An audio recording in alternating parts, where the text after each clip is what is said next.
Les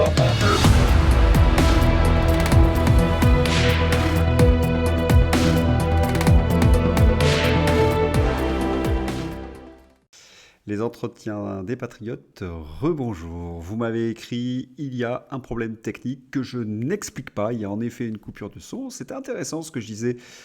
À hasard peut-être. Je ne peux expliquer donc cette coupure de son. Alors ce que je vous fais, je remonte à une toute petite vidéo. Et si vous avez envie d'écouter ce qui manque, n'hésitez pas.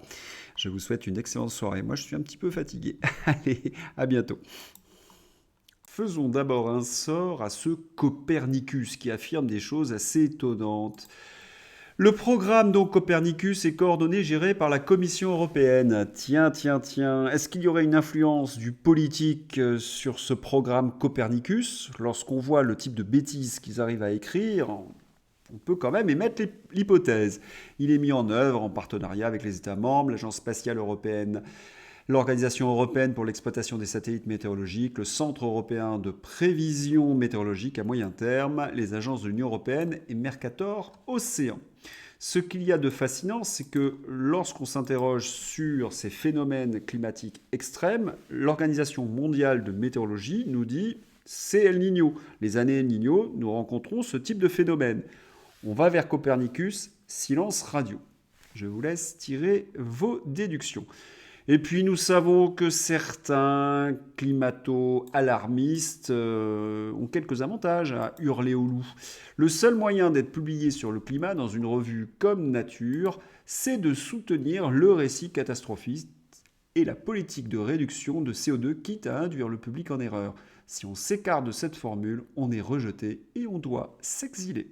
Ce phénomène est très inquiétant et il prend de l'ampleur. Il ne s'agit pas seulement de réchauffement climatique, cela touche tous les domaines. Si vous ne respectez pas l'idéologie en place, vous n'avez plus de budget, vous êtes mis à l'écart. Je prends l'exemple de Gilles Kepel, qui était considéré comme un spécialiste du Moyen-Orient. Eh bien, il explique que dans son université, les wokistes sont en train de le mettre sur la touche.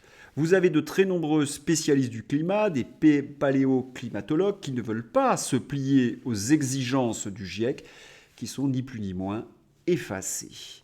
Est-ce que l'Union européenne est en train de prendre le chemin de l'Union soviétique? Moi, il me semble.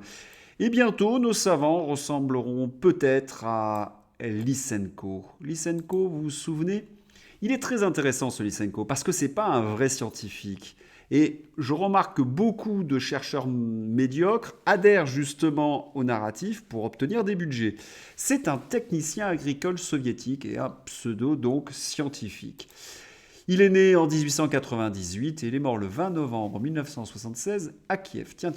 Il est à l'origine d'une théorie génétique pseudo-scientifique, la génétique mitchourienne, qu'il promeut pendant la période stalinienne en Union soviétique, où elle accède en 1948 au rang de théorie officielle exclusive, opposée à une science bourgeoise capitaliste, fausse par essence. Et qu'arrive-t-il aux scientifiques qui s'opposent à ces théories fumeuses? Eh bien, en Union soviétique, il n'y a pas beaucoup de chances de survie. Des centaines, voire des milliers de chercheurs ont été emprisonnés. Certains ont été déportés, bien évidemment, dans la Kolyma. Et plusieurs sont condamnés à mort, dont le botaniste Nikolai Vavilov.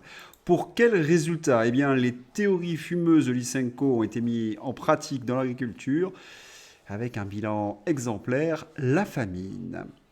Lorsqu'on parle de science, il faut accepter le débat, il faut accepter la contradiction. Si on va tous dans le même sens, on risque de produire des catastrophes à la Lysenko.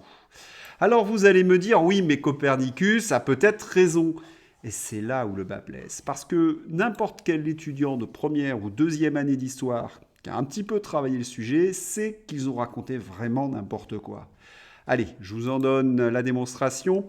Il n'est donc pas possible de connaître les températures de l'optimum médiéval, c'est-à-dire la période de réchauffement climatique pendant le Moyen Âge. Et pour quelle raison? Eh bien tout simplement, nous n'avions pas de thermomètre.